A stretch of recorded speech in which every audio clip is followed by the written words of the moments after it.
day. Welcome to our new discussion topic in Ed 301, the teacher and the school curriculum. As we move through this course, we're going to understand the fundamental roles of a teacher as a curricularist.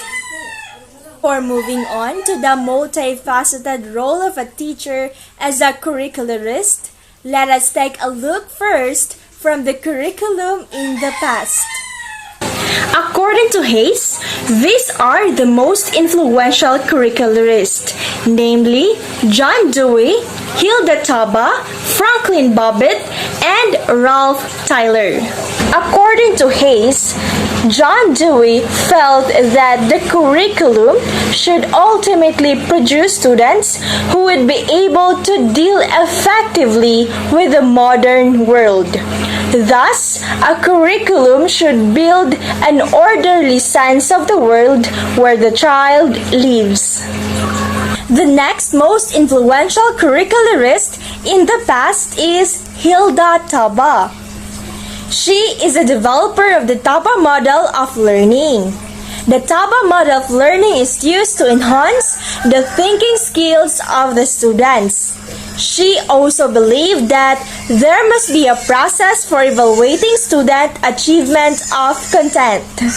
And these are the 7 steps in Taba model, namely diagnosis of learner needs and expectation of the larger society, formulation of learning objectives, selection of the learning content, organization of learning content, selection of the learning experiences, organization of learning activities, and last but not the least, determination of what to evaluate and the means of doing it.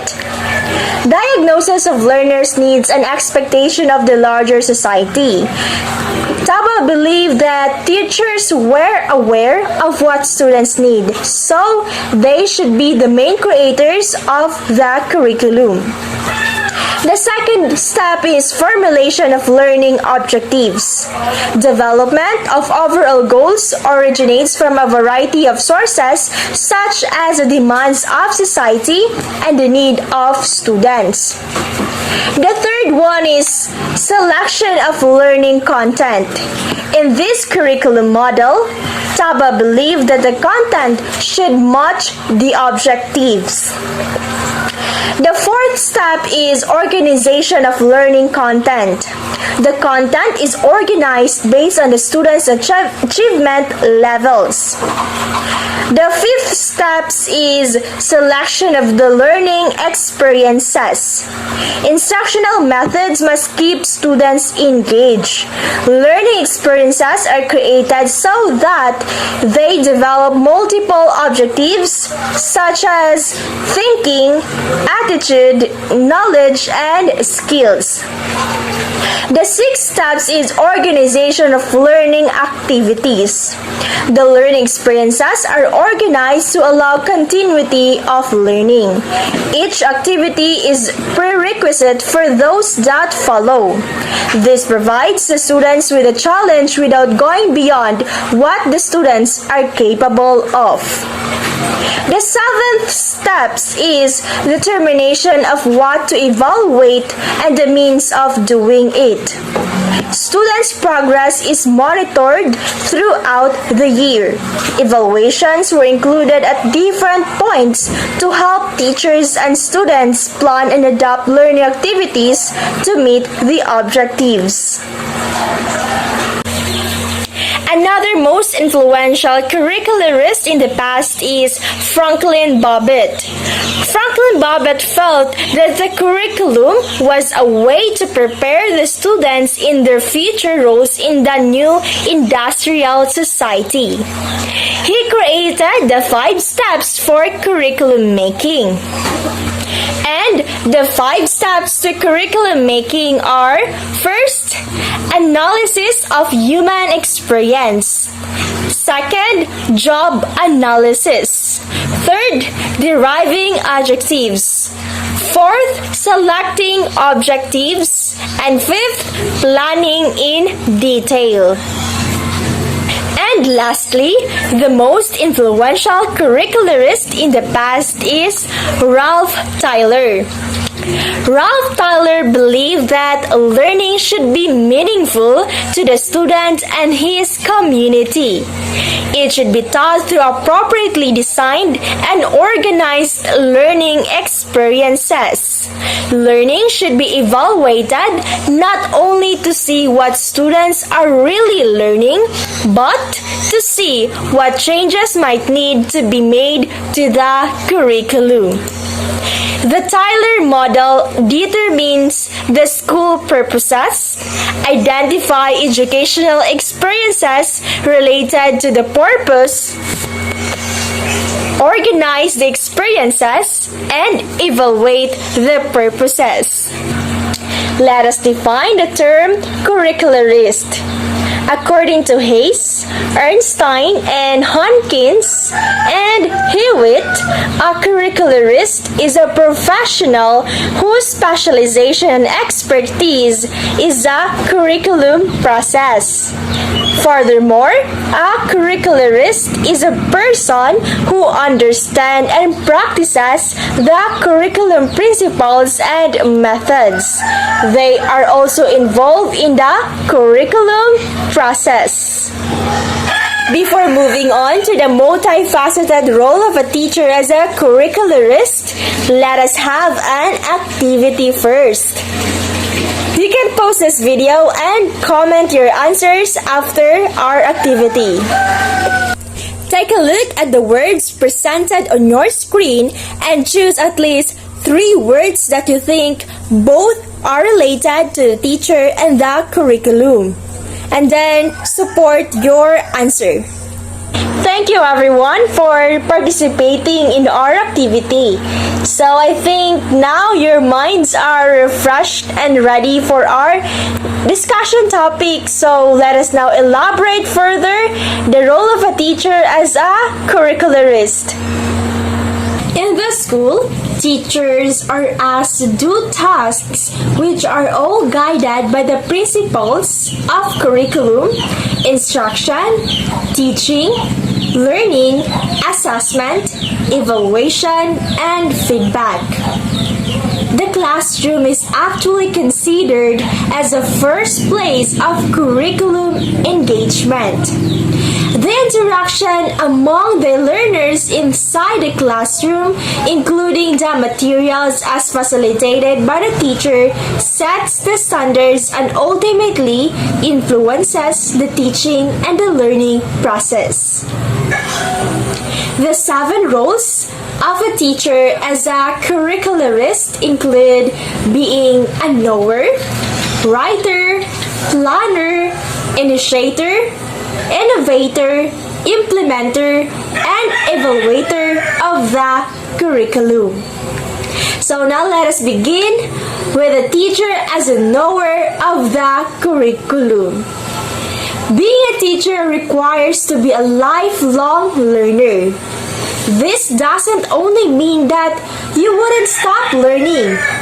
Being a lifelong learner also means taking control of your own learning and becoming an independent, aiming for personal development. Furthermore, the teacher as a knower of the curriculum knows about the curriculum, the content or the subject matter, and also acquire academic knowledge that are both formal and informal. The difference between formal knowledge and informal knowledge is a formal knowledge could be derived from disciplines or academic fields, while informal knowledge could be derived from experiences. An example of formal learning could be studying further, like pursuing master's degree, attending seminars and workshops. And one way to identify formal learning from informal learning is that formal learning is more structured, while informal learning is more flexible. So another example of informal learning could be divided into into three categories, which are first-hand, vicarious or second-hand, and unintended. An example of first-hand informal learning is when you are trying to study on your own, or also known as self-study. So another example of vicarious or second-hand informal learning is when you have a friend who attended a seminars or a workshop, and he or she shares knowledge to you of what you learn from that seminar or workshop. And then lastly, which is unintended, is when you are browsing on social media or in internet for fun or for an entertainment, but you accidentally acquired helpful information from it. The next one is the writer. The teacher, as a curricularist, writes the curriculum. In this role, the teacher takes record of the knowledge, concepts, subject matter, or content through writing and preserving them in books, modules, laboratory manuals, instructional guide, and reference material that could be both in paper or soft copies. The teacher as a writer, this is a simplest one to understand because there is a clear application of task, which is writing, that can benefit the children. The next role of a teacher is a planner. A teacher as a curricularist plans the curriculum. A teacher should always be prepared for the implementation of the curriculum.